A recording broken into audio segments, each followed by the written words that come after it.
The audio is going to be great. Solid. Ready? All right. What's going on, everybody? Welcome back to the podcast. I'm here with my buddy Nick Ciggelakis. He is a junior double major in both history and political science, and he is here to talk about all the cool things that, God has been doing in his life in college the past couple of years. Without further ado, you guys, we're going to get started. Nick, what's going on, my man? Oh, just living life. Living life. You got finals coming up? I do. Starting tomorrow. Starting tomorrow? Which ones? So, taking a course on Eastern Europe politics. Oh, gosh. Yeah. The nature of what I study often in political science is what we call comparative politics. It's taking what's going on in, say, like one country, like, say, the United States versus, like, Canada or wherever, and we compare the institutions. Okay. It's not about... World politics is about how countries interact. Mm-hmm. Comparative is more about how they function. So in terms of democracies, voting, to just the structure. Which is more democratic versus which is more exactly. And so I'm studying that right now within Eastern Europe, comparing those countries, comparing their history. Eastern Europe is interesting just because within the last 20 years, about 30 years now, you've had about the transition away from a communist state to democracy, and talking about the intended or unintended consequences of doing that. Right.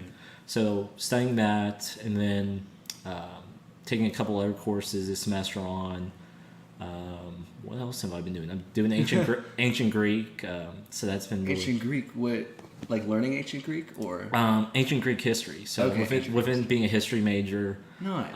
So like Western Civ and that. Yeah, very Western Civ oriented. Going from about just like, okay, what is Greece? Like, who are the Greeks? Mm-hmm. Talking about these people moving into the modern day Greece, and talking about their religion, cultures, their contributions to Western civilization. Yeah. And it's all very interesting. Kind of like included right off with Alexander the Great as the grand finale. Oh, dang. That is a grand finale. Great finale. Great finale. It's saying like, oh, okay, Alexander dies, that's the end of classical Greece, now on to Hellenism. And just... Right. So that was that was an interesting one. I'll have that final Monday. And then I have two others. Why am I blanking on them? Oh, I've been taking a course on history called Global Conflict. Global Conflict. That sounds fun.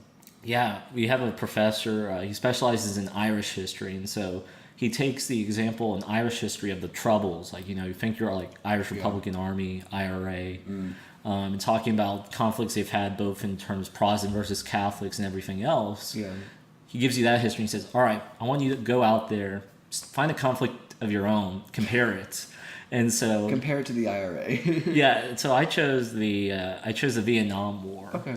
And I said, I think there's some similarities both in ideology and in terms of later stages to negotiations. I compared like what was going on in the mid '70s. You would have the United States. They tried negotiating peace with North Vietnam, the Viet Cong, and I said that was some ways similar to what the IRA or their political party would do in the 90s, it would be later called the Good Friday Accords. Yeah. I said there were some similarities, but ultimately the difference came down to the willingness to actually negotiate. Right. One side thought, IRA was like, they kind of were at this point like, well, we're a small group, we continue to fight. Let's just negotiate. Let's get down to settlements, finding where we can get the most common ground, getting what you want.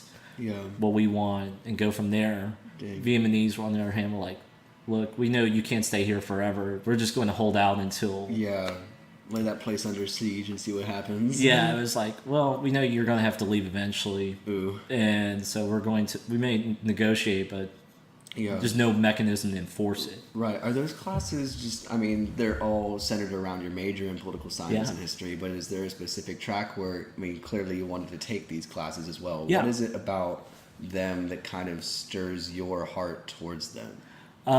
So I didn't come into college being a history major. Yeah. That was something I kind of picked up along the way. Nice. Picks up a major. Picks up a major when in Rome. Like a pro. Yeah. Right. I basically went into an advising meeting and they were just like, hey, you have these spare hours. Do you want to you could be right, but usually if you have spare hours, it's okay. Let's pick up a minor, not pick up another major. Well, I figured out with the way the history major works. There's so many courses that go to your core curriculum. They basically told me with your elective hours, you could just pick up the major. And I was like, all right, sure, no problem. Yeah. But the whole heart behind both of those, being political science, was I see myself in the future going into law. That's awesome. And there you get into kind of a study of the behaviors or like comparative politics, those institutions, getting to study those. It doesn't really teach you politics. Like anyone can be get involved in the civics, but political science lets you study those behaviors a little bit to just understand the functionality of them. Okay. History, on the other hand, is like shows you how that's played out. It's kind of like the application. Political science can be the theory. People will talk about it as a social science. History is more of a humanity. It's looking about the overall application, how man has applied these ideas over time. Yeah. So history has worked out for me in terms of wanting to do law. I've enjoyed the research and the writing, forcing myself to sit down, really take on these ideas that people have discussed, and really talk about the application, the feasibility of it, but also just having to be able to do the research. I found that sometimes the most enjoyable. It's, I think, exposed me to a lot of different readings, ideas that now you wouldn't always get the opportunity to discuss elsewhere. You can do that in college and And I feel like history will also give you just such an edge in terms of understanding how people work fundamentally.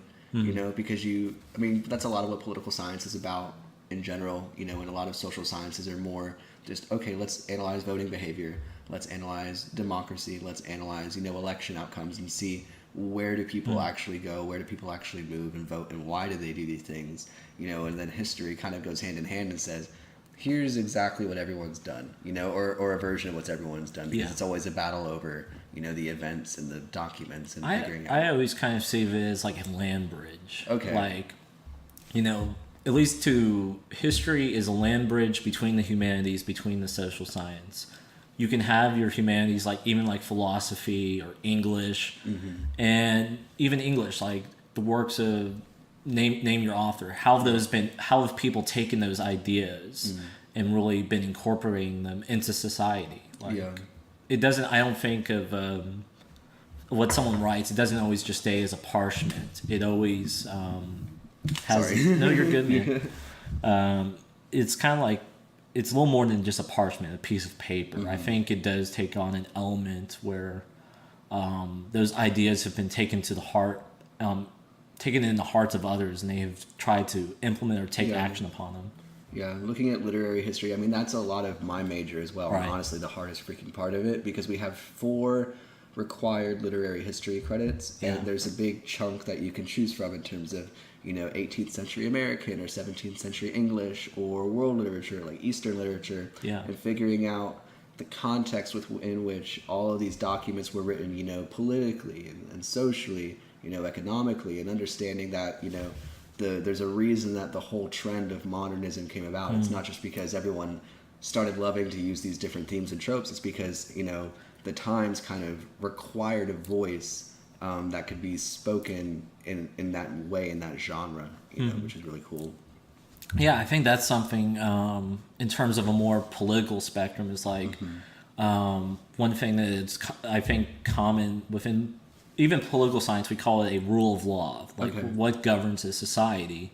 Well, for the United States, we would argue ultimately the source of a rule of law is the Constitution. And so within that thought is like, well, is it a living, breathing document, or is it a originalist context? What were they thinking about when they were writing this and implementing it?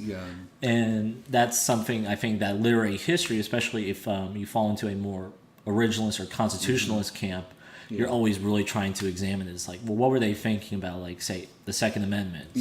And like, well, what is a well-regulated militia? And these terms, and trying to think about it not in the application now, but then, and then subsequently modeling policy and thought around that is, I think, a lot of the modern discussion. Yeah, and it's also, I think, a lot of the modern discussion are probably always the discussion about scripture in a way too, because there's people who have very strict, very literal interpretations of just pick your passage of scripture, because you can be literal about some things and then figurative about other things, and then there's people who, you know, are much more figurative or just like lean certain ways, and there's people who don't believe any of it. There's people who believe all of it. There's people who believe some of it, or where, you know, there's certain passages that are just hard to understand through certain lenses, but, you know, especially in the Old Testament, where you don't quite understand the context of, say, Leviticus, you know, and the fact that all of these commandments and laws that God was giving the people of Israel was because he's just liberated them and given them conquest over all these pagan nations and empires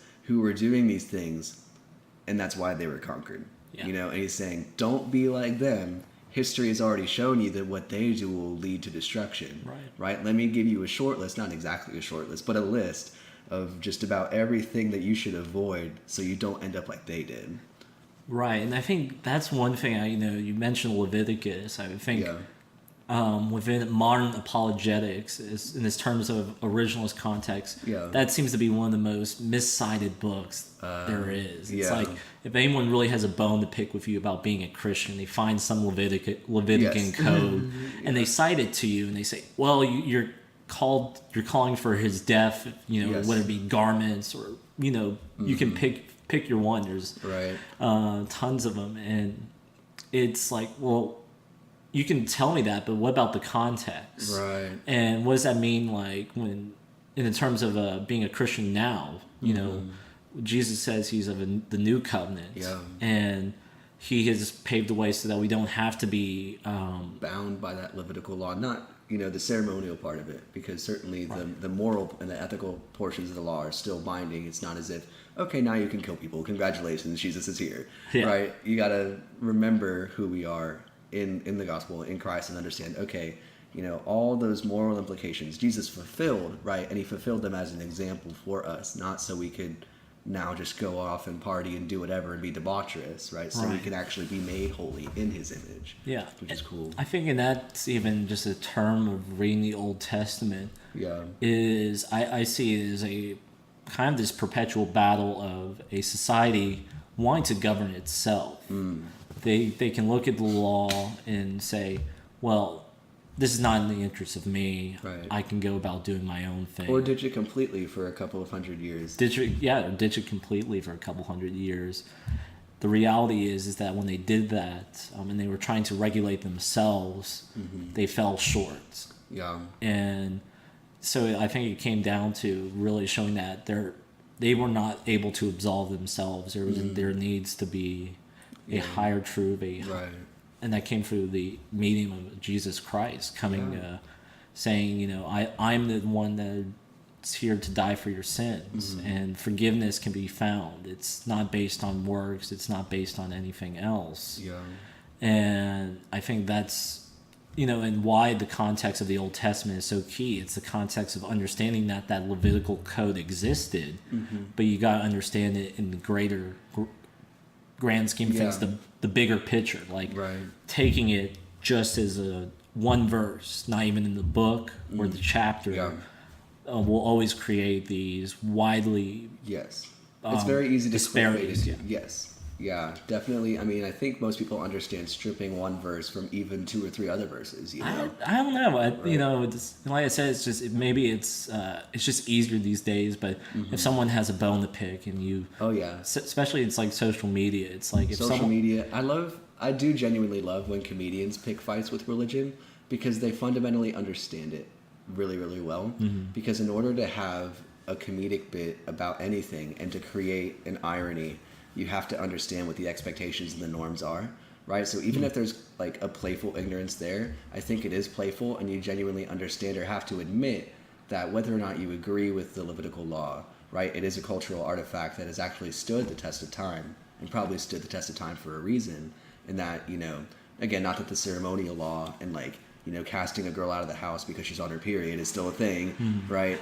But just knowing that we still have this moral obligation to what God expects of us, and he's laid that out for us so beautifully in the law, and he's fulfilled that law with the gospel of Jesus Christ, you know, so that we can now kind of not be free to fail in the sense that go fail, right? But free to fail in the sense that we don't have to be afraid of failure, because we know Jesus has already taken the burden of that failure upon himself. Yeah. So I mean, the only thing I would say to that is like, don't you, even though they know these norms and expectations, wouldn't it be a little uncomfortable to you knowing that they're, if they are consciously perpetuating an idea that they know is wrong, they would appear to, at least it would be the logic of what I hear you say. It's like, well, whether or not I think this is what it is to generate laughs, I'm going to go into these norms. I think. Right. I think it speaks to kind of the law being written on our hearts. God says that everyone will give an account, right? And that you should be able to see the invisible attributes in his character, just in daily life. So I think we all do have that law written on our hearts. And I think it's that, maybe while they don't agree with it, but they at least have to recognize it, and maybe their heart in general is just so hard to the idea and they're constantly resisting it and trying to poke fun at it and play it with it, so it's maybe not that they know exactly what it is and they're just ignoring it, but a part of them does, like subconsciously, because God has written it on their hearts. And so maybe, when you see it on a stage or in a stadium and somebody cracks a joke about God or religion or the Bible or Leviticus in particular, you kind of understand that, there has to be enough cultural reason to make that joke, right? Yeah. There has to be enough cultural reason for you to poke fun at anything because it's just so relevant, And so as much as they try to make scripture irrelevant, they're actually proving its relevance, because why would you make a joke about something that's completely irrelevant? I think it even gets into a nature of bringing this back to say, like, you as an English major, when you read literature, how often does the Christ figure come up? So often. So often. And it's like they would not be taking this and implementing it if there wasn't this norm or relevance to society. Yeah. There's at least this expectation of you knowing about it.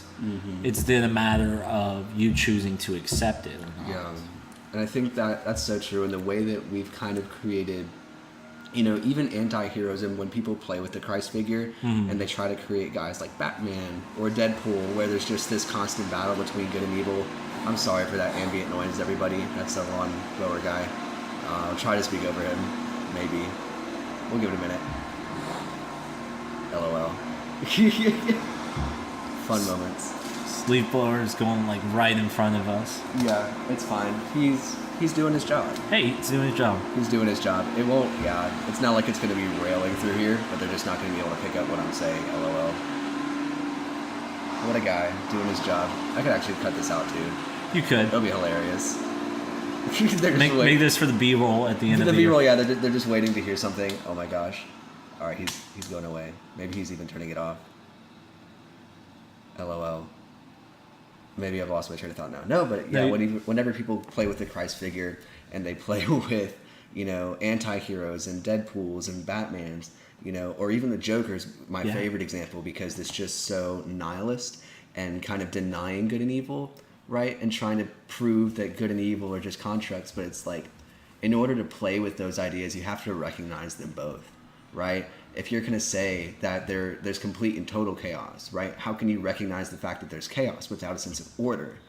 So you, in an attempt to like disprove or invalidate this reason and this hope and this goodness, you actually prove its existence. Yeah. That's, the Joker, semi-related, I guess maybe it was just more the theme of like nihilism, like taking here a more literary history. I'm taking a course on 20th century Christian literature. Okay. Have you run into reading like Flannery O'Connor? Maybe. Maybe. So she's done a couple short stories. She has written a ton of short stories, but her style is kind of this like gothic, like influence of like Faulkner and others. But poor Faulkner, what a guy. Yeah, but her style is like taking that, but imagining a more nihilist approach, like showing the worst in society. But I guess it's still in the end, like through these characters, sometimes even she'll take characters that proclaim to be Christians, but show them to be some of the most morally corrupt people out there. And so there's one story in particular I'm thinking of right now. It's just called, I think it's something like, it's like A Good Man's Hard to Find. If you Google the basic premise of what I'm about to explain, you'll find it. Yeah. But it's basically of a family grandmother, all of them are traveling. Grandmother claims to have this moral high ground, and reality is she doesn't. She's lying, kind of, and just kind of like selfish. Right. Yeah. And these actions lead them to accidentally getting into a car wreck. And car wreck. They're okay, but the car like I guess their tire's broken. Yeah. And what happens is another like hitchhiker comes, like some other group comes by. They recognize them, and it turns out to be this criminal. Criminal decides like, well, because you know me, I'm gonna have to kill you. And so while this lady is like pleading for her life, they get into a discussion of morality, and the criminal basically gets into like, well, with nihilism, it doesn't really matter.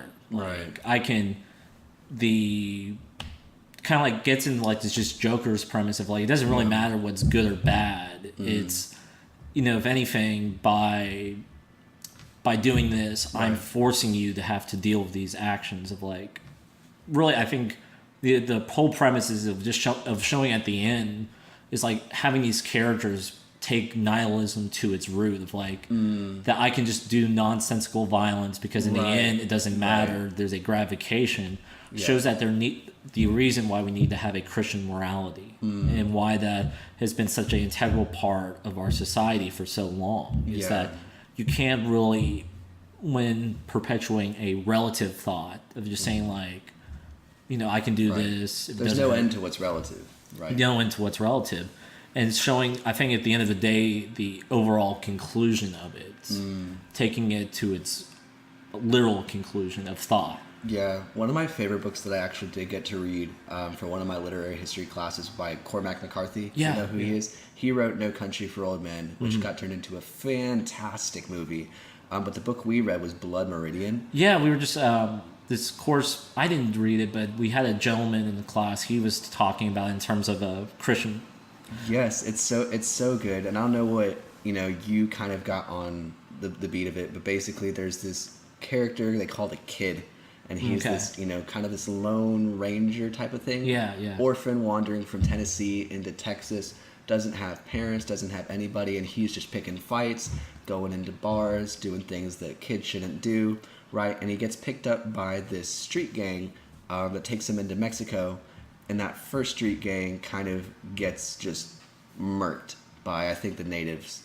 And then he wanders into another street gang, accompanied by, I guess, who is supposedly the ringleader, and then the guy called the Judge. I've heard a lot about the Judge. The Judge is one of the best villains in all of literature. Right. Like, somebody try to prove me wrong on that if you read this book, because he sounds so much like Joker, but he's a more intellectual version of him, because he does take that nihilism to an extreme, and he kind of shows, like you said, the full extent of it, because he goes on to these long philosophized rants in the middle of campfires, and everyone thinks he's crazy.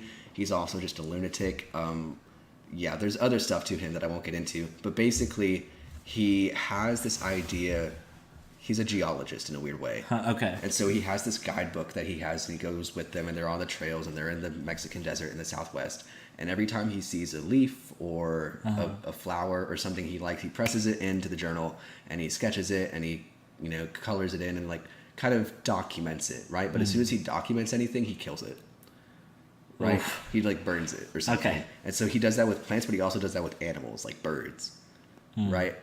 Or bats, I think, is one of the examples. And so there's this idea that, and he says this, something that exists without my knowledge exists without my consent, is what he says, which is interesting, because he wants to have a complete knowledge of everything, and that knowledge truly is his power, his political, just, I guess,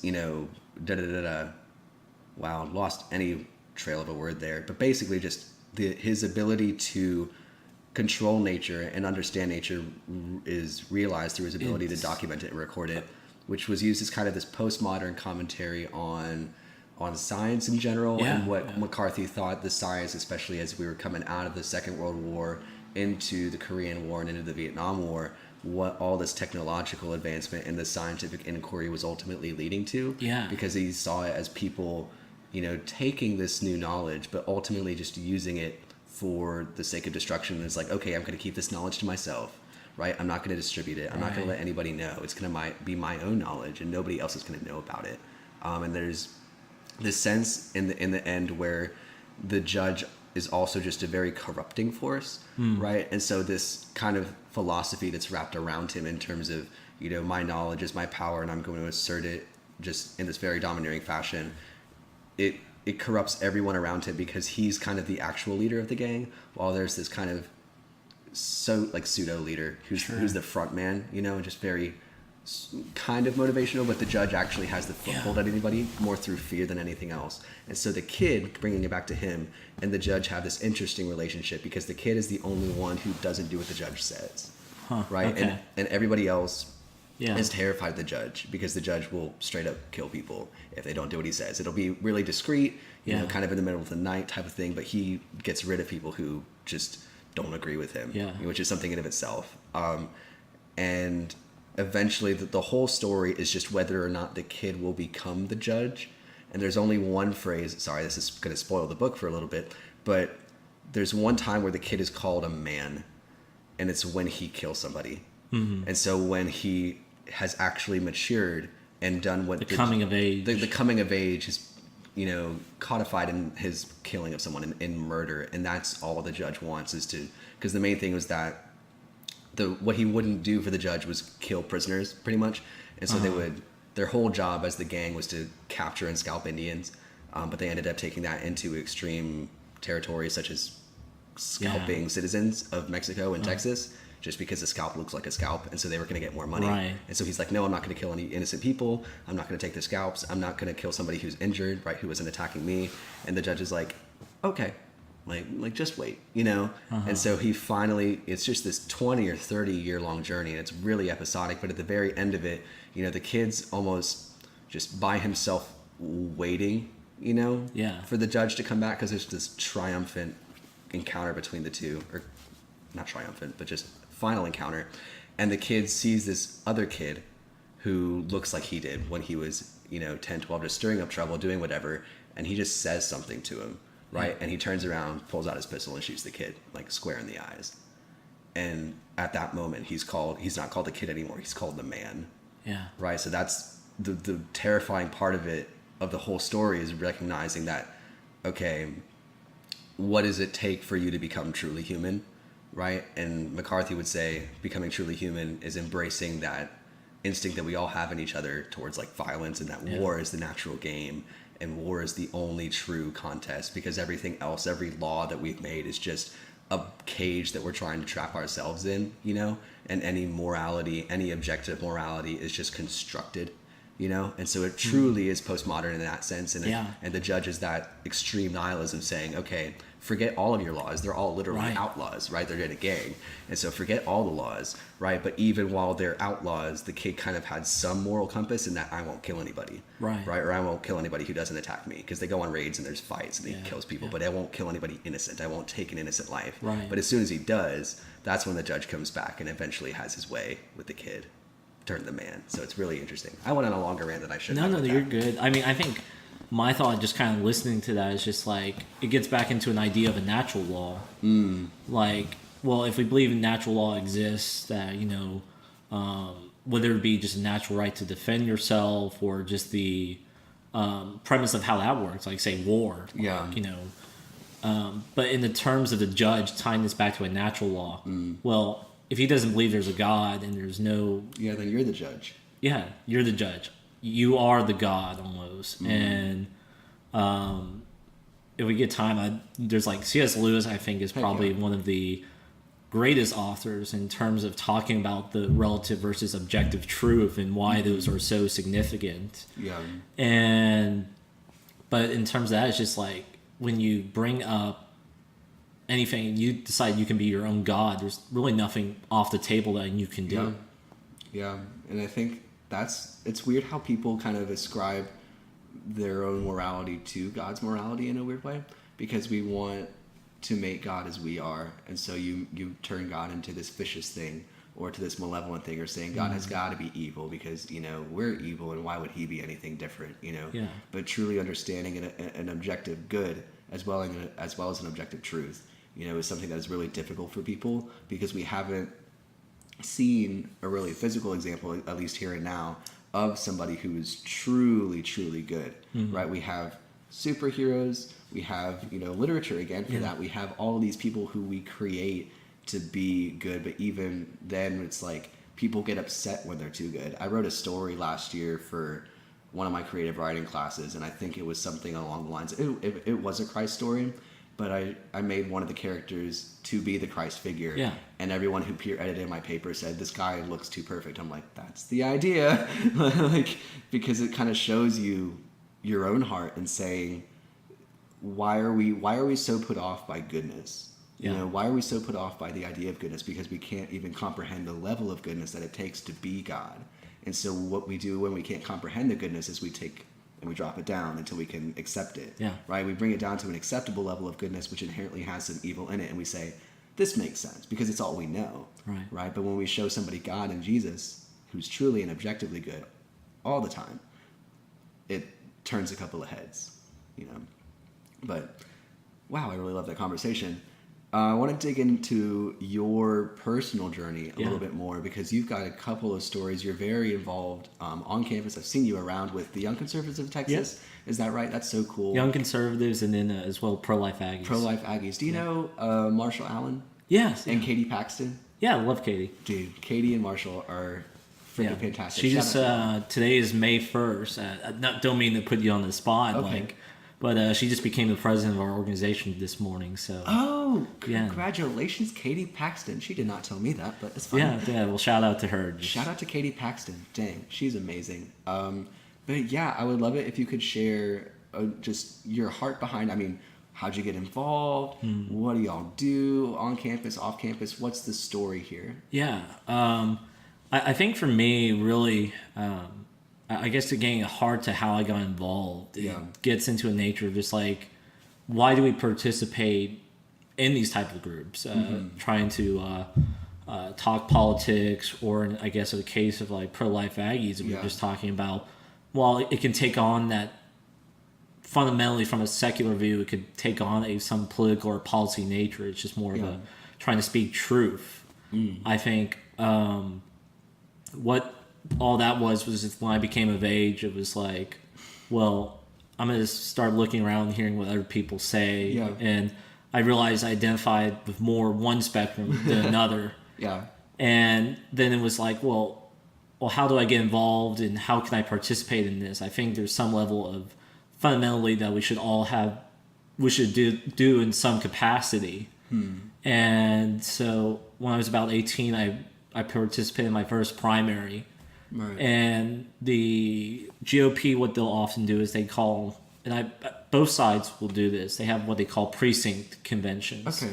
And I was local stuff? Yeah, local stuff. So like a precinct is basically the smallest unit. Sounds like Hunger Games stuff. Not quite, but... right, yeah. If it came to that, we would, Maybe the next step is a little more Hunger Games. Okay. But the precinct is your neighborhood in terms of a political unit. So there's counties have some ways of dividing this up. I don't know the process, but they will divide it up into neighborhood units. And that allows you to discuss politics at that level. And they use primaries as a means of doing that. Okay. They allows you to all come together, share your ideas, and you can pass those on to the county. Okay. And so I was like, you know what? I've never heard about this. They don't teach you this in high school. Yeah. I want to just see this, learn for my own. And so I went to mine, and no one was in my direct precinct was there, but there was a couple people from this place I was at. They had multiple locations going on at once. So they would use them at your voting site. So I went there, and they were like, "Hey, this is what you do." Right. Yeah. And so I did their little spiel, and nice.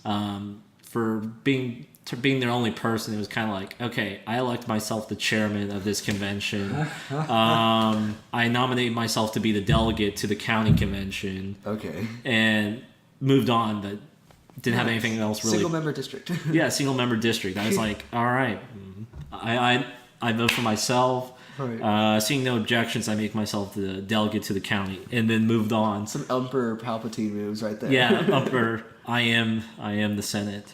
But the whole idea was I think there's different levels. Right. It has a fundamental idea of like, if I had known in advance, I could easily have talked to neighbors or other folks, and even if they weren't there, I could have taken their ideas.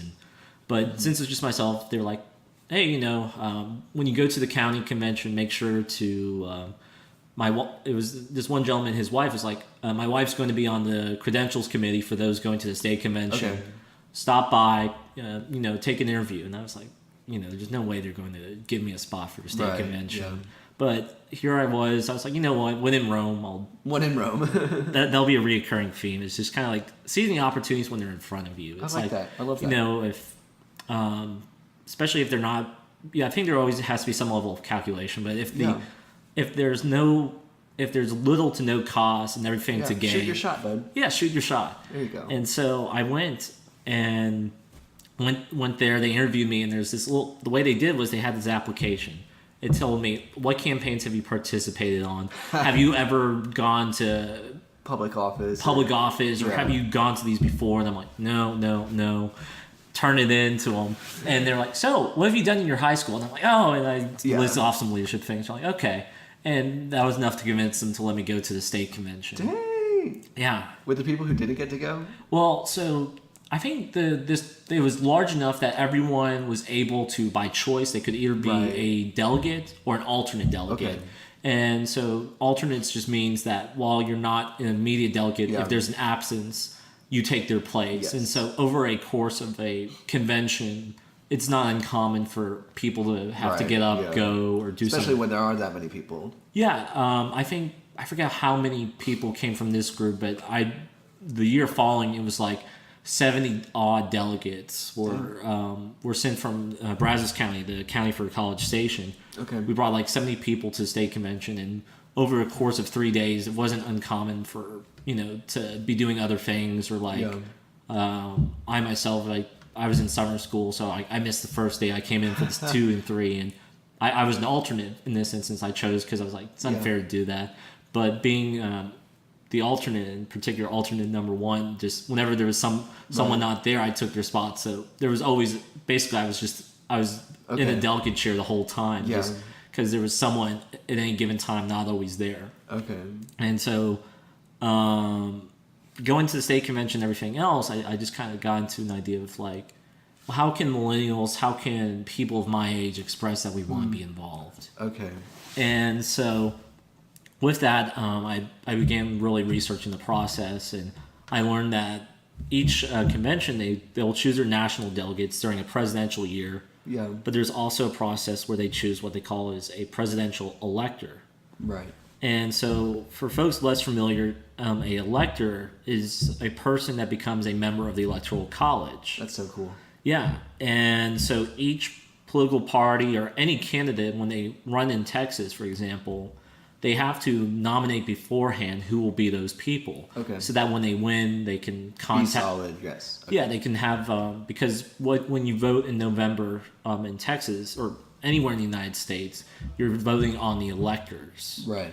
And those people then go and represent. They'll represent the general population. The general population in making that vote. That's just the fundamental nature of how our Constitution was founded upon, and that was its component for addressing elections of presidencies.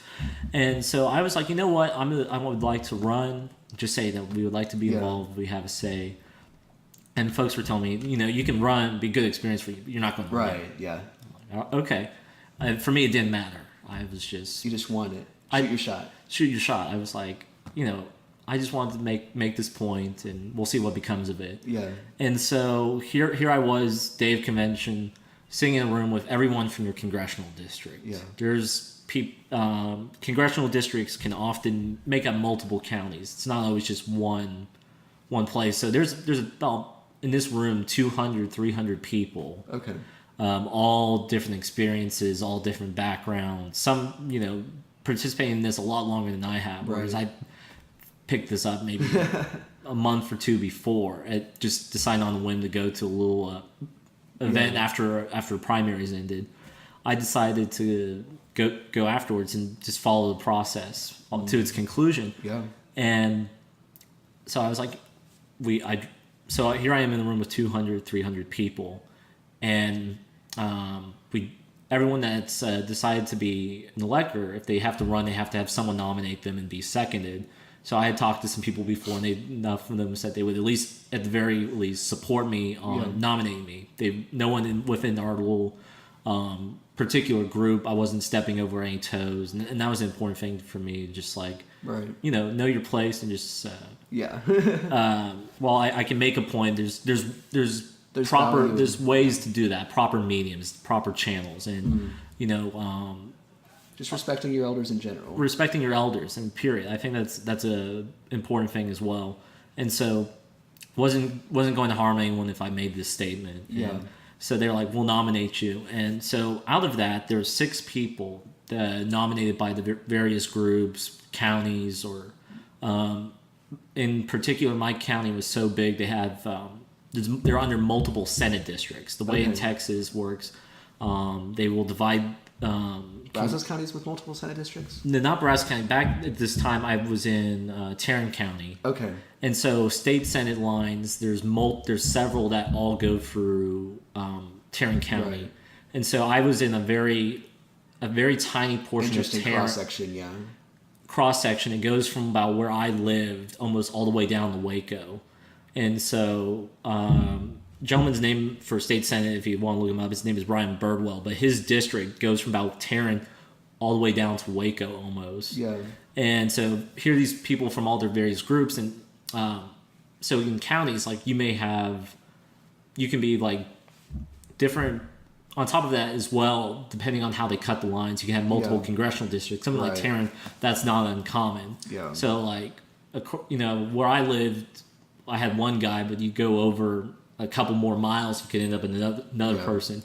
So here they were, multiple groups from different Tarrant County. We may have had different Senate, different congressional, or just these other counties.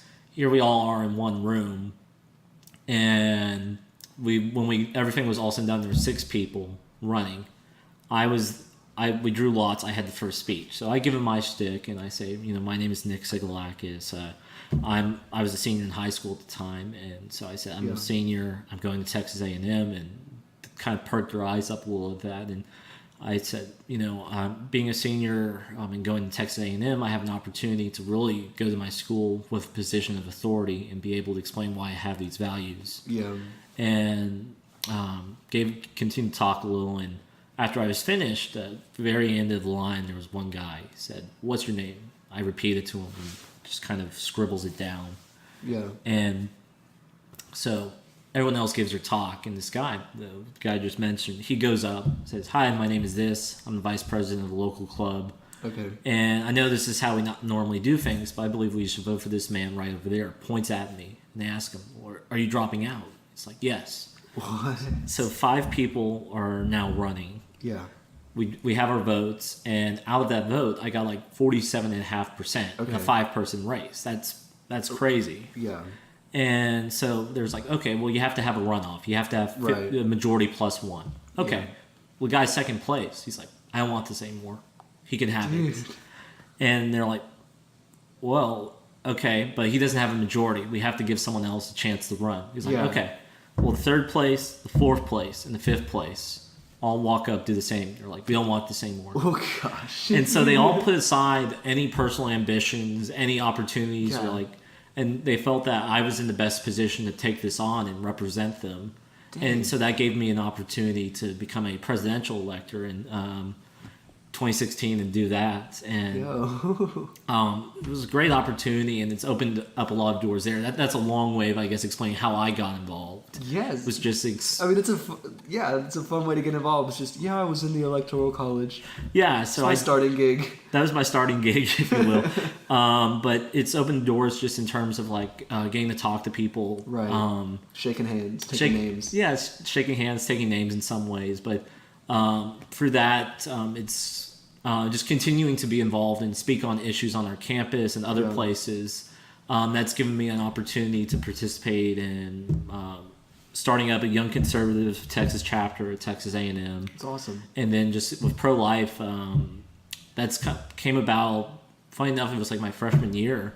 I was wanting to participate in one group, and they weren't officially recognized yet, but they sent us an email and said, "Hey, we would like to help with help this pro-life group. They were wanting to do, a common event they'll put on our campus is called a Memorial of Innocence. They will put out crosses in front in Academic Plaza. Plaza about once a semester, and they'll put them out, and just it puts a physical image to the consequences to the actions of abortion by just showing what's the daily toll. Yeah. And so I helped them put this out, and getting to talk to these people, it was like, wow, this is really cool. What do y'all do? And they're like, we'll come out to some meetings. And so I started coming to meetings little by little, and just finally there came a point where we're talking to a couple of them, and like, you're so involved, why don't you just would you like to serve as an officer? Come help us there. And so this past year I served as their fundraising director, and it was kind of a full circle of like using some of that political network and other opportunities I've built, and being able to use that with this pro-life group, really just being able to give an opportunities to promote them and shine a light to the issues that they stand for, which is just standing up for the lives of all people from conception till death. I think one thing within a jargon of pro-life, we focus solely on, it feels like sometimes we solely talk on abortion, and that's never the case. It's abortion is an issue from life till death. And so just at the very end, there's conversations about euthanasia and assisted suicide, and just and some other not opportunities, but other issues that commonly come up, and just having discussions about those. And you gonna say something? No, it's so good, and I can hear it in your voice, and I can hear it in the way that you talk about all the experiences that you've had, that Christ has been so involved in the process, and that God has truly been guiding you to these different places and positions and organizations and clubs. And that's one thing I think with my experience of joining pro-life was that for what, like, I can get so involved in politics, and I think there's an untold always element of there's internal politics within politics, and whether or not you intend for it, sometimes you get caught up in it, and it's exhausting. And after doing that for a while, I was on a couple of campaigns, and just the way it went and how it turned out, it got me burned out. I was like, I can't do this. And I really just was, that's where I was like, even just participating in pro-life activities, and they were like, well, you should consider doing this. And I think God just put on my heart to say, you need to turn back to while you can discuss like economic policy, anything else, at the end of the day, you need to be also standing up for people. And this is the opportunity in front of you right now. And so I did that, and I was really just kind of, my heart was always, however I can serve you is the way I would like to help. And so we ended up, I got elected as an officer, and the way it's internally run, you run to be a general officer, and the outgoing officers will nominate their incoming ones. And so you can be anything from like social media, public relations. There's a couple different positions. But when I chose to run, I was just, I don't know, I would could be one of these things. I could do communications. I can know how to run a Facebook, or treasurer. I'm sure I can handle your money. I think I'm trustful enough. But they are like, we think you would be best suited for fundraising. You'd be able to, a network. How to promote us in terms of helping us raise funds. The way the group works is probably honestly more than 90% of what we fundraise doesn't go back into the group. It goes towards a pregnant parenting student scholarship. Dang. And the organization's made a lot of strides in that. I think from when they first started this, even like 3 years ago, they were going about $6,000. That's one scholarship, or is it the fund? The fund. The fund is about $6,000, and then to now we just raised about $30,000. Oh my gosh. And so we use that just as an opportunity. Can I get pregnant? No, I was kidding. Well, it is open to fathers. So, don't. Yikes. Okay, I won't try. Yeah. You could, but right. Make sure you're married first, but married, and there's a process to make sure. Right. The I'd be out of here way before the kid shows up. Not like that. Not like that. Oh my gosh, that sounded like I was abandoning a child. Jeez. Well, we can make sure this is not going on the video. Oh gosh. Yeah, I didn't realize how much that made me sound like I was going to abandon a child. I was like, no. We know your heart, but right. And the process of that is just like one criticism with the overall conversation is it's like, particularly on abortion, is like you only care about them while they're pregnant. You don't care about them afterwards. And it's showing that in terms of a pro-life, we want to be there in all stages. And so we as a group are like, well, for supporting life and endorsing for building up that life and creating that culture. This is just our element of giving back, is that we have a scholarship for students. We'll sit down with them, talk about, in terms of urgency and some other factors. And that's so good. And I think that's honestly such a great way and an earnest way to respond to criticism, because I think that, for a while has been a genuine criticism, and not necessarily one that I've had, but one that I've understood, because, just in terms of policy, it's like, okay, you don't want to, lose the kid, but you don't want to support the kid or give, pregnant mothers or something like that. And then y'all just responding to that and saying, okay, let's change that. Yeah, I think, so big. And that's one overarching conversation of politics is, I think the concern is about, we may have similar ideas, but it's about how to implement it and what is the best medium to do that. Yeah. That's all policy is. That's what policy is. And so in terms of pro-life, tying this back to them, is just like, at least in terms of our group, what we're able to do is like, okay, well, you think we don't care for these people after their birth. Well, this is what we're as a group can do to at least help in those terms. Yeah. And so we have scholarships, and so I spent this past year fundraising on their behalf with that, doing a couple different things. Right. And that was how I served. Dude, that's so big. And I think that honestly shows, because it's not as if, it seems like everybody is searching for money in a way, and you just want to be like, oh, look how much money we can get for this, right? Look how much money we can just like pour into these people, because there's always going to be more needs to be met, right? But it's the heart and kind of showing that you're willing to put into practice, to whatever extent that you can, your ideology and your genuine heart for people. Because I think a lot of times where people get frustrated, where I get frustrated, is when I hear policy get separated from people, and when policy is so tied to ideology at the expense of people, because ultimately, like, that's not how the gospel works. That's not how Christ works. That's not how God's works. Like, yes, there are, ways that I believe God would have, us run our lives, and honestly, us run our institutions, right? Just principles more so than policy. But, God is first and foremost relational with us. And if he cared more about rules than relationships, then he would have left us with the law, and he wouldn't have given us Jesus. He would have just stuck us with the Levitical code that we were talking about earlier, and he would have been like, okay, figure it out. But he cared so much about us. He cared so much about people that he literally stepped into this earth that is so broken, and it honestly, was enslaved by the law, because the law kept us trapped in this reality of sin that we couldn't escape from, because we're just so freaking broken, bro. And then he said, I understand that, and I empathize with you, and I love you so much. I'm going to step in with you, and I'm going to take the burden of that law from you, so you don't have to carry it by yourselves anymore, which is what I love. And it's so relational.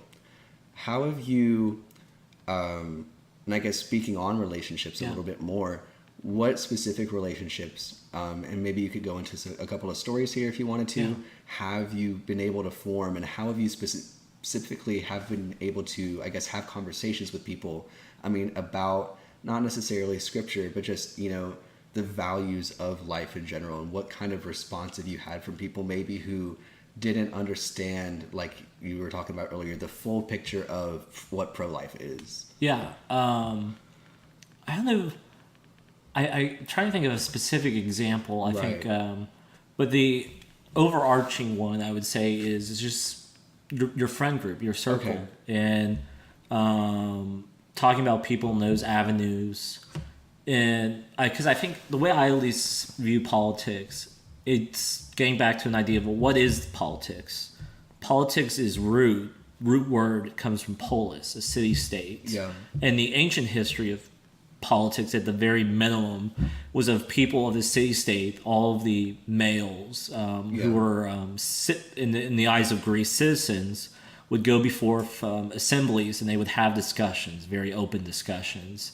And so while, yes, our population has grown, and while we have now taken on more, I guess, quote-unquote, representative institutions, like we can't just stuff 300 million people into one room. That's impossible, but we can appoint people. Yes. So in that nature, but still getting back to that root of discussing ideas and anything else, I take that on with my friends. And while I have my passions, they have theirs.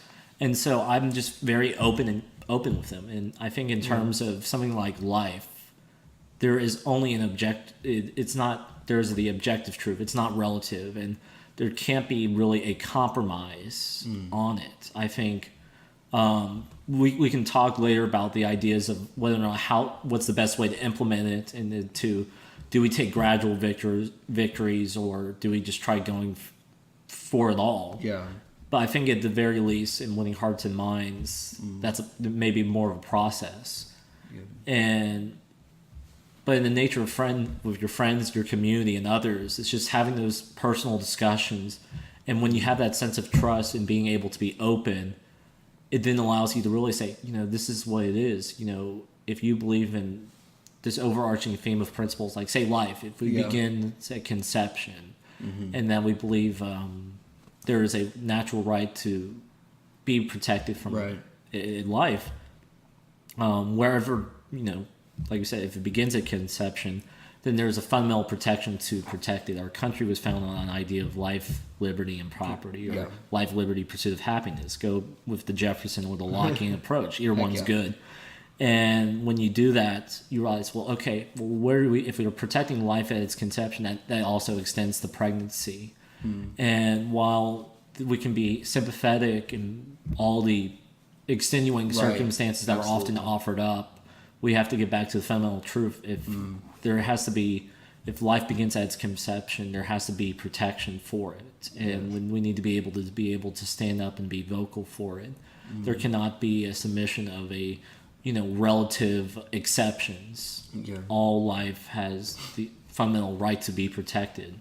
Yeah, that's so good. And I wanted to hit on what you were talking about earlier with friend groups, because I love that kind of segue into, life and principles and that example. But you hit me a lot with the friend groups thing, because I think a lot of times I'm a very opinionated person, right? I have a lot of opinions, especially about, religion, not necessarily specific policy, but just principle that should be put into policy, But I think a lot of times this kind of conversation is stigmatized, even though I think we understand intuitively that it's necessary, right? Because it is something that could be uncomfortable when ideologies begin to butt heads and we don't understand, and where perhaps our ignorance is exposed in a way on both sides to the other end of the argument.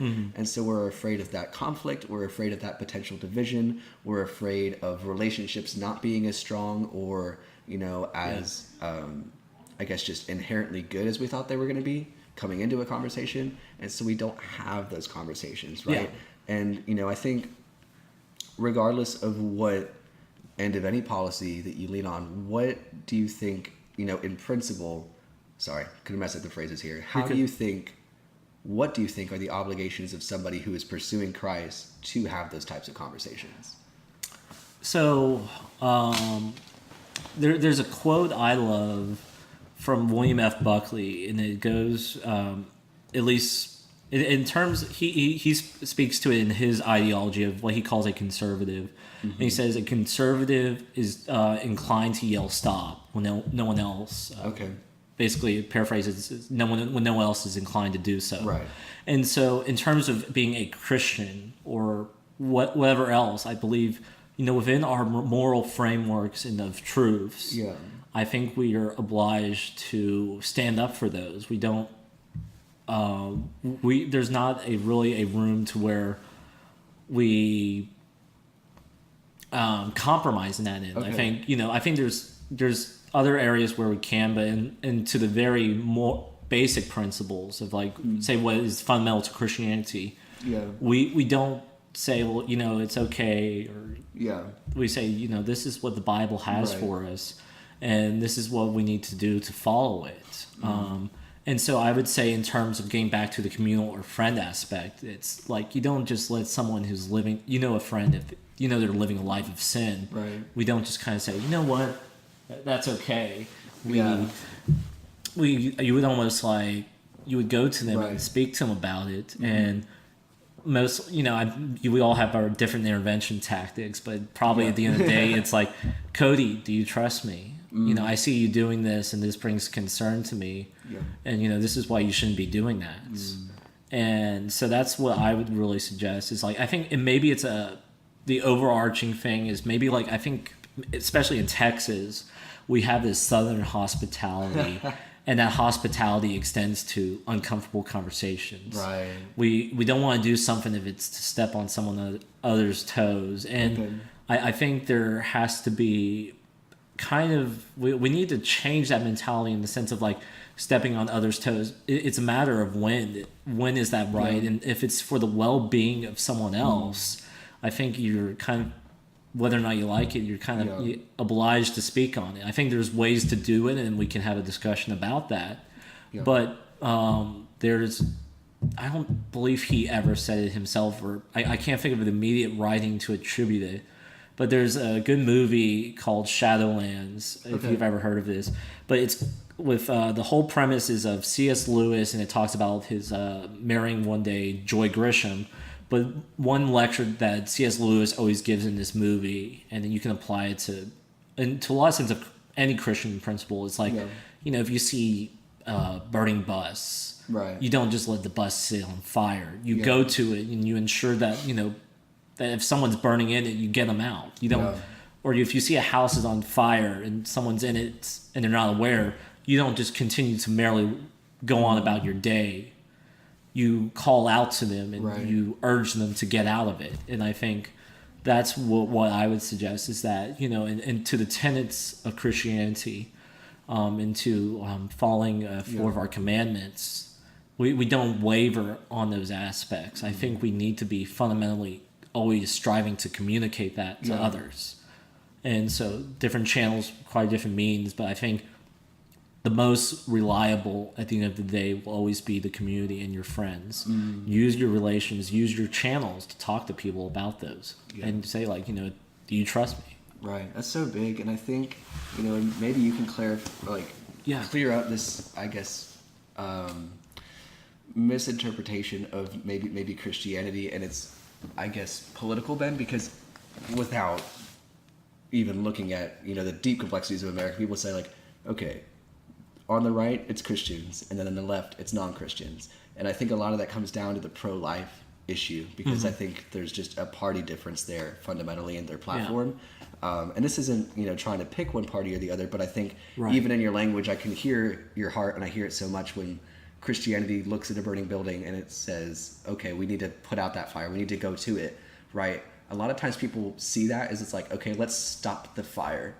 Right? Let's stop the fire. Let's stop something bad from happening. Let's push on the brakes. And it seems like Christianity is always pushing on the brakes, and Christians are pushing on the brakes so much that we want to be, conservative and just fundamental. And I guess people see that as horribly backwards, right? In a weird way to say. They don't see a whole lot of moving forward, but you don't understand that there's something about going to the building that is moving forward, right? And something that you believe that is, valid in, I guess, going into troublesome spots and finding the needs of people, right? Finding places where there needs to be improvement and where there needs to be forward motion.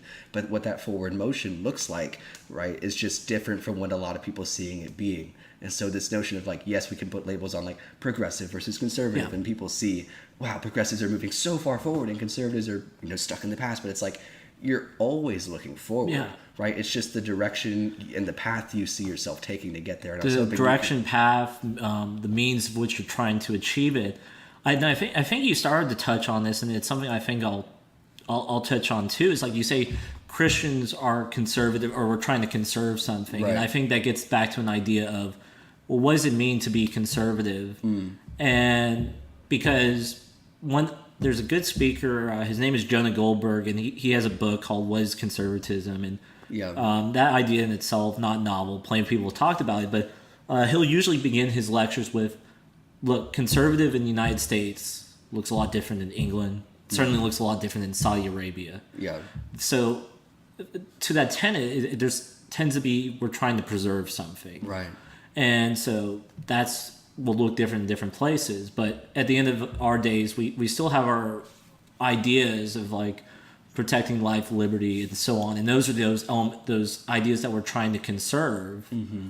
And so it doesn't really matter what those things are. I think we have overarching principles, and it doesn't matter.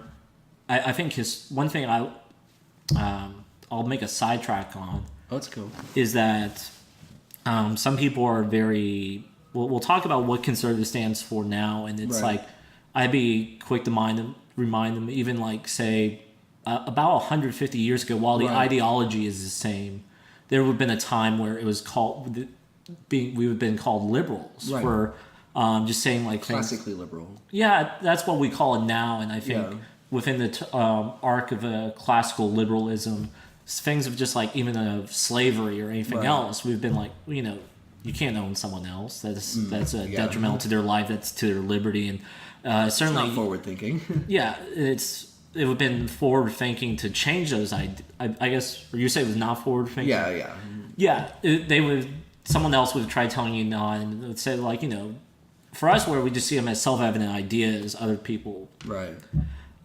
So getting back to where we are now, I think on the terms of since we are using that just term conservative, I think there at the end of the day, abortion, it just gets into the thing of like we can't really waver and say, what's okay.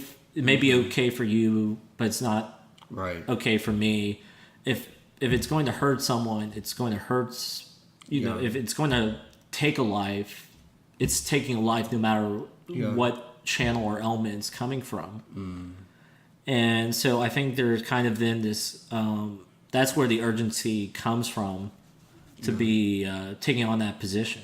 Right. And I think to just kind of hone in on the example of abortion there for a little bit, and I'll try to phrase this as best I can. When we look at the rhetoric of both conservatives and people who are more pro-choice, you can see that people who are more pro-choice think conservatives are holding the woman back in particular, right? Because you think you're limiting her freedom because they think it's her body, and I think a lot of times they just don't think it's a life. They always say it's if it's of a female, she'll say something usually in the line of "my body, my choice," or us guys we'll say it's her body, her choice. I can't say that. Yeah. And unfortunately, I mean, even to some ways, and this is why I think it's important to hone in on ideology versus like party. Yeah. Without naming names, there's even people say to the party of the right who will say that maybe it's a little more quiet. Yeah. But they'll say, I can't make that choice. Yeah. It's the females. And you almost want to sit down with them and just say, I at the end of the day, well... Right. Well, nobody should make that choice is the thing. Right. That's inherently the opposition to pro-choice. It's wrong for you to make the choice to eliminate life. Yes. And I think, and that's getting back, I think, is just to what are the fundamental principles. And that's one thing my organization, Young Conservatives, we are about is a principles over a party. And I think to cut through the noise of politics today, you can't just support someone just because they're left or because they're right. What is the ideology that we want to be taking on in our life? And there may be particular one group that we want to use as a channel more to do that, but it doesn't really matter. At the end of the day, if someone on the left or the right is doing the right thing, I'm going to support them on that end. Yeah, and from my limited knowledge, it looks like while the parties are wildly successful, and they just run everything, it's a little bit unfortunate in that, the camps and the ideologies become so tunnel focused and, increasingly more polarized as the past century has turned. And so you see, I think a lot of y'all, especially who want to look at ideology as opposed to party, when you see a party that, you know, maybe gets 70%, but that other 30, you're like, whatever. But that's like closer than the 40, right? Yeah. It's not, right? Some of your needs are not going to be met, you know? Well, and I think Reagan, he said something to the effect of like, I'm going to always, you know, if I can take 80%, I'm going to take 80%. Okay. You know, I would rather agree with the person if I can't get 100%. I mean, basically the thought is just in terms of, and this is where I think an element of something that people always talk about is an element of compromise. Right. And while I don't think we need to compromise on the principles, it's about, I think we can compromise on the amount we achieve. Like, while as much as I want to always get 100% of what I want, that may not in every situation be the most feasible. Mm-hmm. And so it's about working out where can I achieve it? What are you willing to sacrifice? Right? What are we willing to sacrifice? I think there's some things you can do, but back into terms of life or our earlier discussion of natural law, you can't really waver on that. It's if we believe our country has ideas of protecting our life, we have a freedom of speech, press. Name your constitutional right in particular. Mm-hmm. There's not really a way to say that it's only okay in this circumstance but not in others. It's like we need to be, any infringement upon it should be something that bothers us. And that's so big. And I think I'm going to bring it back to scripture a little bit, because one of my favorite bits that I've ever heard in, I guess, any sermon was, I don't know who said it, but basically when you look at the end of John 3:16, you know, when it's like, you know, God so loved the world, he gave his one and only son, that whoever believes in him will have eternal life, right? So you have the value of life there. Everyone's seeking eternal life. But he said the greatest part in that, you know, whole verse is the period at the end, right? Because there's no comma, there's no asterisk, right? It's just a complete thought, a complete statement, and it's unconditional love, right? There's no further requirement besides just faith in who Christ is and what he has done, you know, to achieve what Christ has, you know, died for. And so bringing that back into, I guess, you want to talk about like 70%, 80%, 100%. It's like Christ took 100%. Yeah. You know, Christ took 100% of the sin and the debt and everything that needed to be paid, he took. And there was zero compromise with Satan there. Yeah. Right. And so, you know, not trying to like when Satan was being tempting him, he didn't say, well, okay, this instance it's okay, or another time. He always was able to reject sin when it was, and he called it the way he saw it. He was able to acknowledge, this is sinful action. And even where, you know, the strictest of the Pharisees were looking at things like adultery and saying, okay, you know, go make sacrifices, for example, or go take care of this and do penance in the temple. Jesus was like, how about you take the eye that was looking at that woman and you throw it away or you burn it? How about you take the hand that was causing you to sin and you cut it off? And so it wasn't this, you know, laissez-faire, yes, do what you want. Like, people imagine hippie Jesus. There was like a freaking savage version of Jesus, like flipping tables, you know, cracking whips, doing whatever he had to do. Like, he loved people, but loving people does not mean, you know, giving them no repercussions for their actions, right? Or living without a set of morals, or not holding people accountable to their actions and their choices, which I think is big when you bring it back to anything. And again, not to tie it to any political like topic, but you just recognize the need for accountability in general, and you say whatever our principles are, if it's life, if it's liberty, whatever it is, you have to understand that we have, you know, I don't think we've set it. I think Christ has set those principles in our hearts, and we've kind of just found them and discovered them. But whatever we set down and we write down and we put into the Constitution in our legal framework, those are the things which, like, you know, hopefully Scripture holds us accountable to. But at the very least, we need to hold ourselves accountable to and say, all right, we are going to do our very best not to waver from this. And if there comes any political or policy, you know, decision down the line, we have to look at it in terms of these principles rather than, okay, here's the immediate needs of today, as opposed to, you know, because today someone's not doing well, but yesterday they were doing fine, and this wasn't an issue then, but it's an issue now, so what do we do? How are we going to adjust? and you can make amendments, right? You can. That's Yeah, part of the flexibility of the Constitution. That's the purpose of, why the amendment process exists. Yeah. But at the very minimum, in a system of rule of law, it's fundamental. The rule of law is existent for the purpose of arbitration. When conflicts arise, we have a medium, a channel to resolve that. Yeah.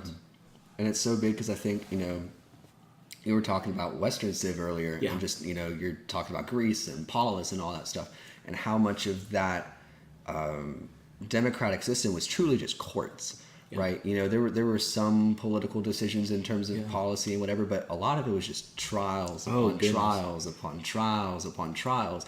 And so it's just truly arbitration. You look at the Old Testament, what judges did, sometimes they freaking conquered places, but usually they're just arbiters, right? And they would look at people's situations, and they would look back at the law, and they would say, okay, who's in the right here, who's in the wrong here, what has to be, what payment is due, right? What something is required. Even in the New Testament, just in terms of an arbitration, it still gets back in the Bible. New Testament says when we have a conflict, we should go to our brothers. And, that's one fault of mine. It's just like, it can even be in just terms of organizations, anything else. It's like, I may see something, I don't like the way it's run. Well, if I just internalize that, I don't go to a brother in Christ and like talk to him and say, before criticizing them, like in front of others, give them the opportunity to go to them.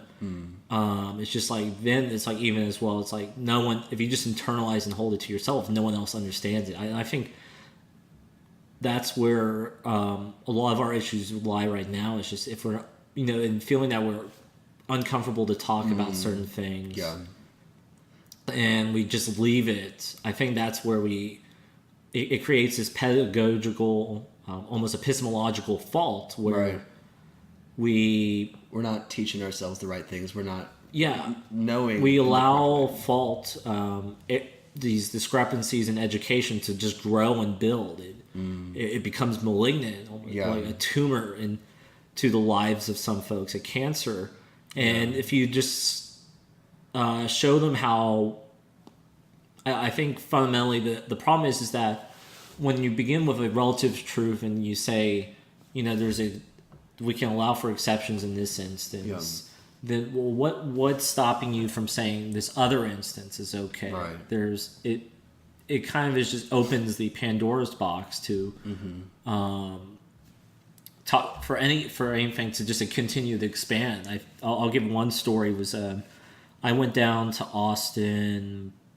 It must have been about 2 months ago when I went and testified on a free speech bill. That's so cool. Yeah, I saw the Facebook post. Yeah, you may have seen this.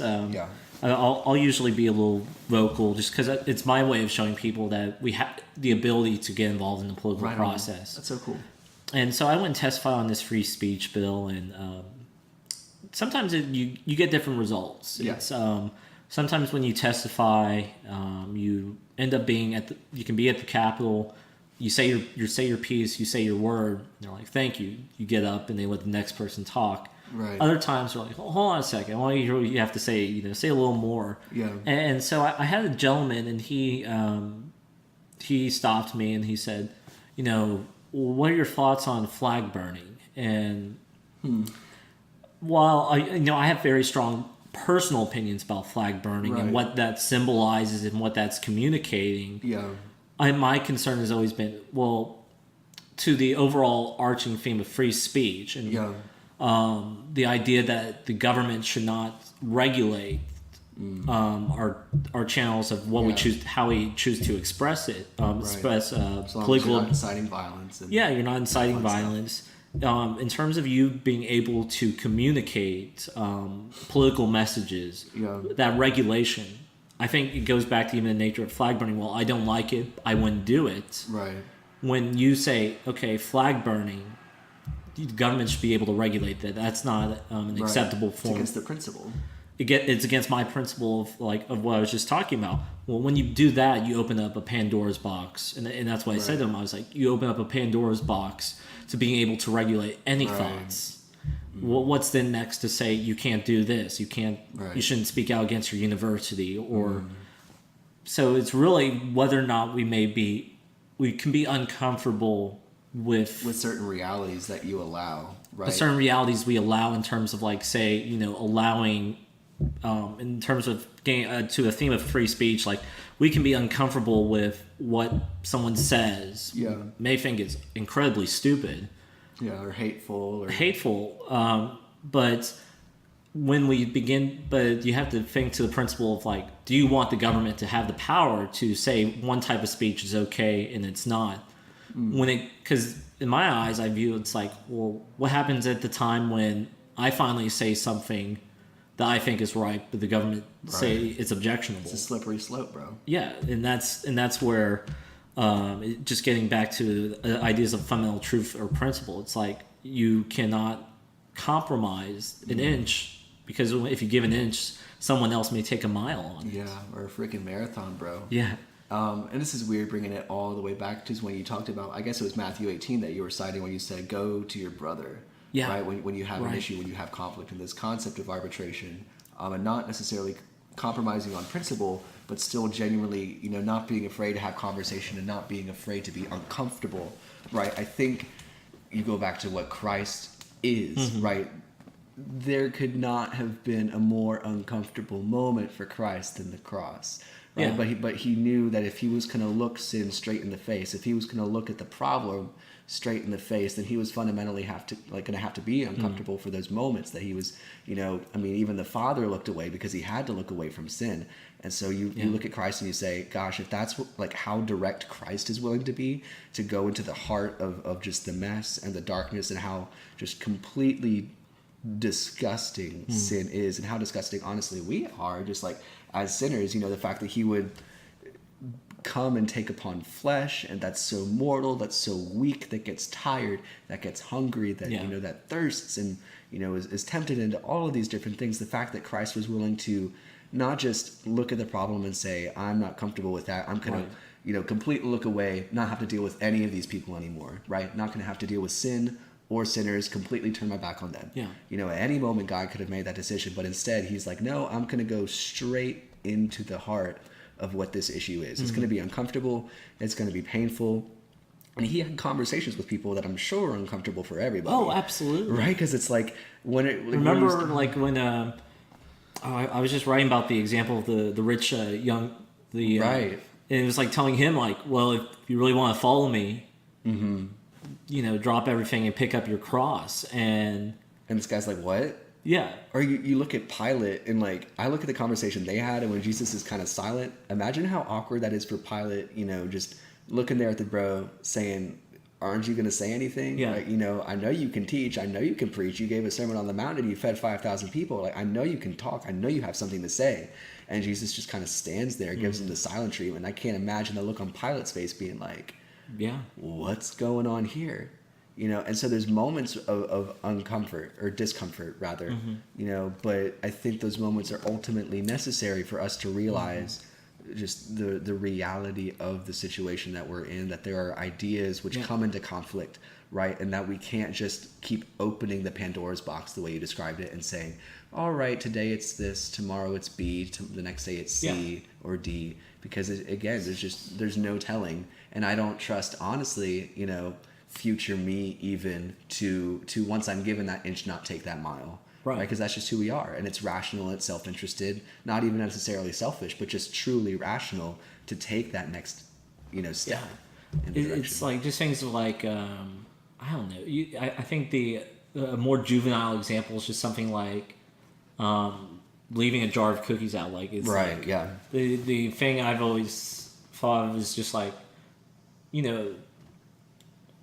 don't just like if you have like a sweet tooth. A sweet tooth, yeah. Or you just kind of just if there's a little temptation of gluttony, you don't just like buy a whole box of cookies and leave it out to where you can whimsically just continue to eat it, because then you have these consequences. Yeah. You make the steps to where you modify your behaviors. Yeah, that's me and Easter candy right now. Yeah. Honestly, because my parents sent me here with like 15 pounds worth of candy.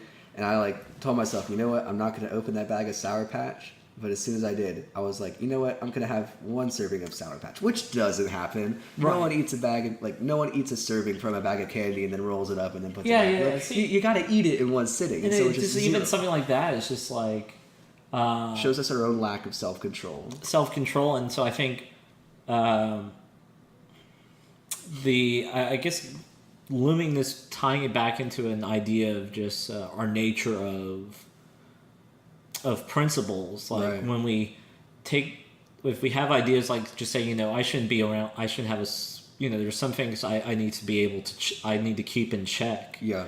And if we compromise on that aspect of then it leads to just a utter collapse. Mm. And I think in terms of whether it be in faith or anywhere else, I think sometimes the idea I was thinking of is just silence can be deafening. Mm. We've heard we can think of whatever examples we can think of, but right. In times where evil has been the most prevalent, like I think the example people always bring up is World War II within right. Germany, and within that ideology and everything else that's being perpetuated across Europe, there was only a handful of people that did something about it. Mm-hmm. Were able to yell stop when maybe the overall population right. did not feel inclined to do so. Yeah. So the numbers I've heard in terms of in Israel, they have what is called the righteous among the nations, those that were trying to save people. Or the Levites with Moses and the golden calf. Yeah.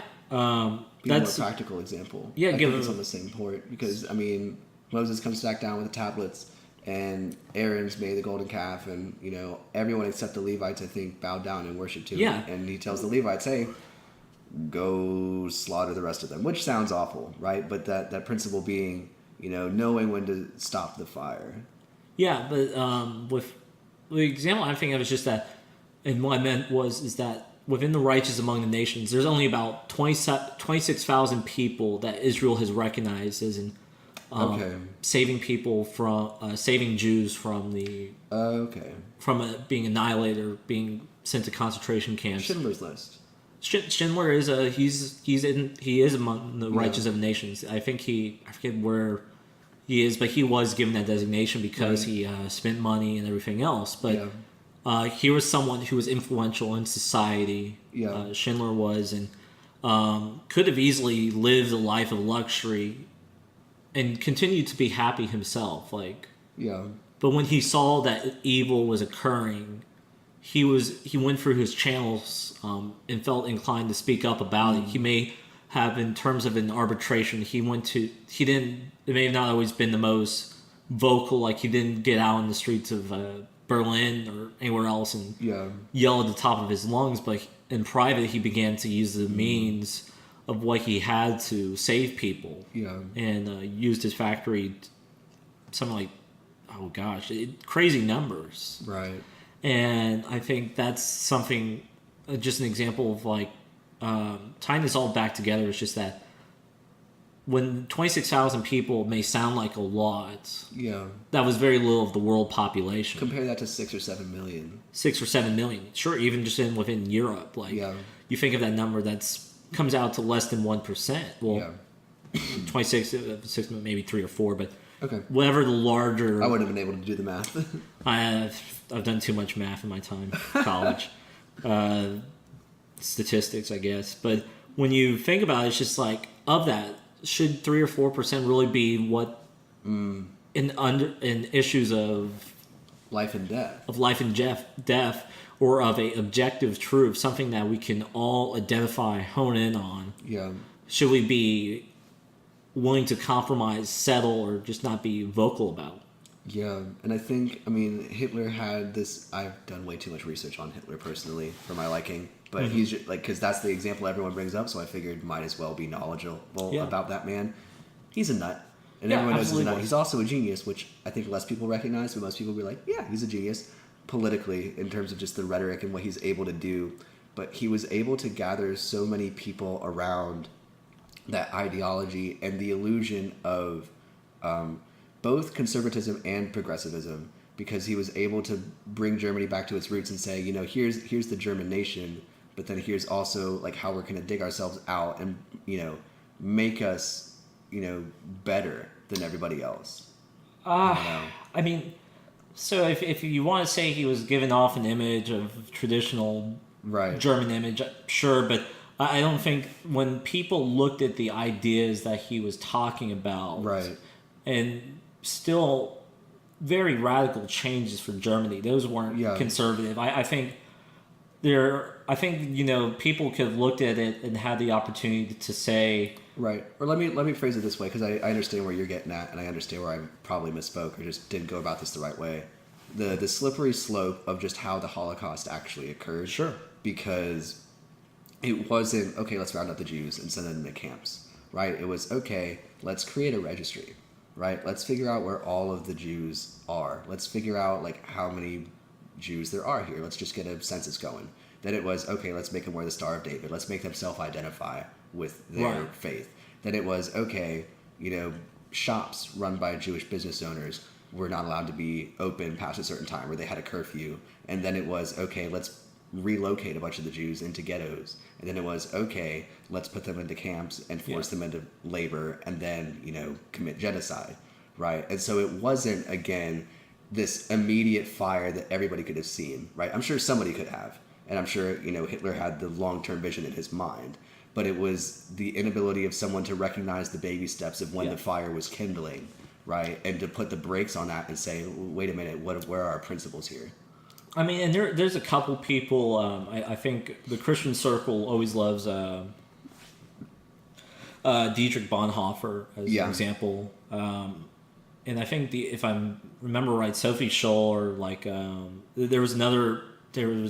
forget what they were, but they were basically, and the other example I'm thinking of, college student, had an opportunity, nearly met Bonhoeffer, but she made some leaflets around her campus of just really saying these things and really kind of fully knowing the consequences of it. Yeah. Said,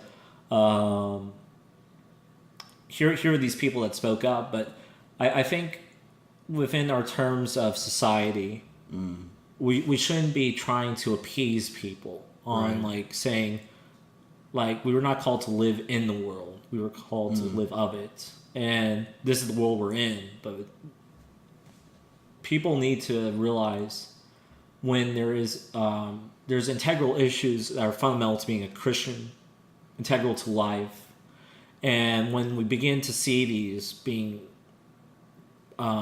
ignored, when people begin to try to reject aspects of it, I think we have some inclination to be able to still be vocal that our message doesn't change. Yeah, and I see that so much, and I think if I'm reading on you right, then it's kind of like, okay, today this verse is irrelevant. Then tomorrow this book is irrelevant. Then the next day this testament is irrelevant. And then the following week it's like, man, who is Jesus anymore? Who is God? What is the Bible as a cultural building block? And understanding that, some people have already made that leap and said, they just don't believe in the Bible. They don't believe in Scripture or any of it. Well, like, why is Jesus a good teacher? Like, if I was writing a paper recently about there's a musical. I think most people nowadays, if anyone with Broadway knowledge, has heard of Jesus Christ Superstar. Yeah. Great musical, in terms of song, very catchy.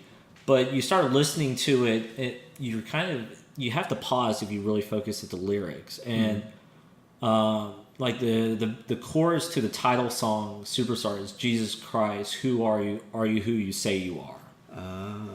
And the reason of that is when they got interviewed, the lyricist and the musical composer were like, well, we think we're not so worried about the crucifixion. We just see he was in the right place at the right time. He was a great teacher. We liked what he had to say. Yeah. Well, I think when you begin to examine its musical, once they begin to say he's a great teacher, they start saying other things like, well, I don't think Jesus was as evil as a person as the Bible says he was. And when you begin to do that, the way this musical then goes about trying to interpret other things, in order to try painting Jesus as a good person, it starts ignoring the teachings of Jesus. Yeah. And there's one song, it's called like everything's all right, everything's all right, and it takes the example of in John of Mary beginning to Mary Magdalene anointing Jesus with oils, and in the Bible Judas objects. Yeah. Well, what they do is they take out in this chapter verses. I think what I'm recollecting is John 12. Well, they take out verses 7 and 8, and the reason they do this is verse 7 is the verse of Judas saying that, well, he was the person he carried the purse, he was the treasurer. So it's more like saying he was laundering, he was taking this money. He wasn't worried about Mary using these oils. He just wanted to take it to be sold. Stripping that verse of its context. And then what it did after that was it once again it said, well, if Jesus saying that this will be used in a talking about his foreshadowing of his crucifixion and resurrection, it leaves that out. It just says you're going to miss.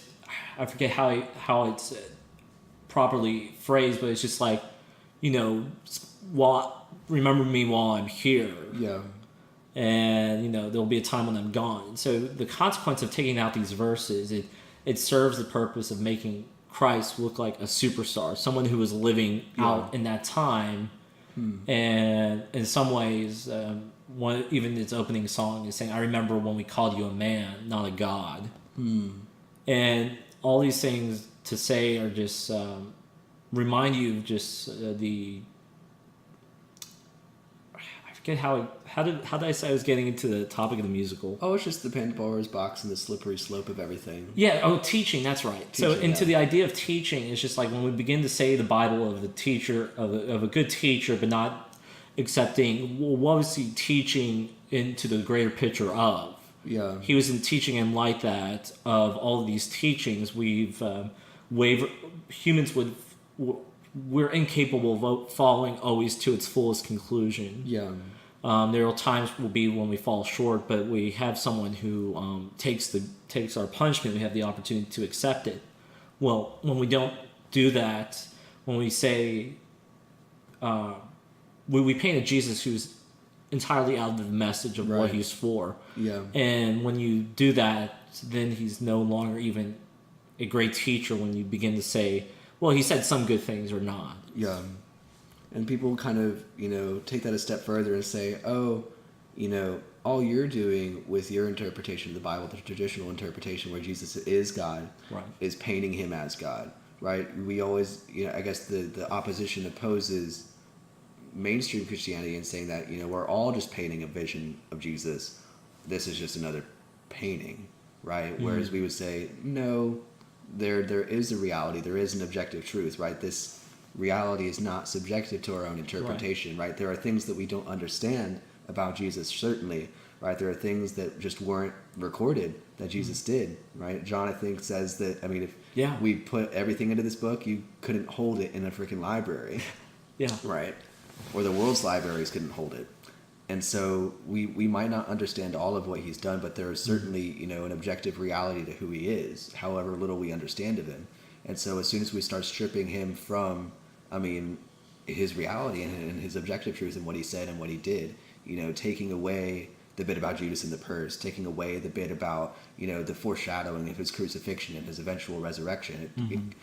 You think it's just, either for the sake of efficiency or the play. Right. Like, I'm thinking in my mind, okay, there could have been other reasons why, you just do it for the sake of efficiency. But if there is that agenda of, let's just paint him as a man because that seems to be what he was, then you're taking somebody who is ultimately so critical, right, in actually revealing objective truth to us, and you're belittling the logos itself, right? The concept of logic, the concept of truth, the concept of just reality as it is. You're taking, you could say a traditional notion of it, right?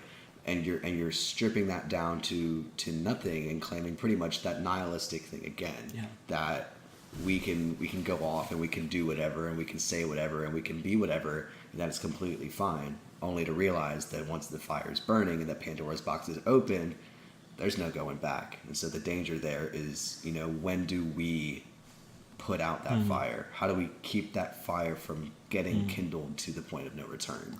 Yeah, and I think it's just ideas have consequences. Yeah. And we have to think about what's the conclusion of those. Is that reductio ad absurdum? Yeah, I think so.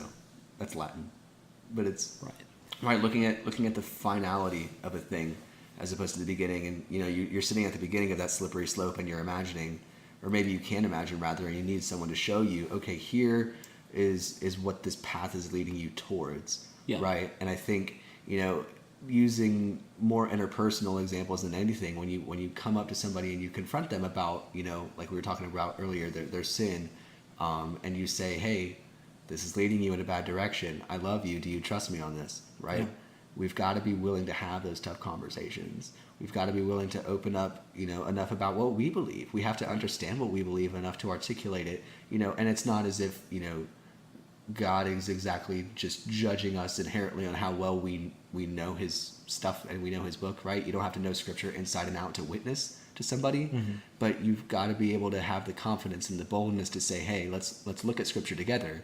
Let's figure it out together. Have that ounce of humility that says, okay, while I don't know anything, or like not anything, while I don't know everything, pardon me, and while there's still things that are yet to be desired in terms of like who Jesus is objectively, like we want to get as close to the truth as we can, and the last thing we want to do is move away from it and dismiss it as something that was just another good teacher, as you were saying. But yeah, anything more that you wanted to add? To that train of thought, I think you summarized it very well, very articulate. Heck yeah. Well, dang. We could go into other things, but that'll perhaps be for another day. I think we've probably eaten up enough time here. I hope you had fun. I had tons of fun. I was looking forward to this a lot. So, thanks for coming on, bro. Oh, pleasure's all mine. Yeah. Any shout outs you want to give? To anyone watching this, howdy. Got too many to list. LOL. All right. Well, I guess just say hi to mom and dad, if anything. Yeah, hi mom and dad. Shout outs to Manfred Wint. You know why I'm talking to you, why I'm shouting you out for this. That's about it. Thankful for all the friends I have. Heck yeah. All right, thanks so much again for coming on, bud. Yeah, my Appreciate pleasure. you. Much love, everybody. Bye. Cheers.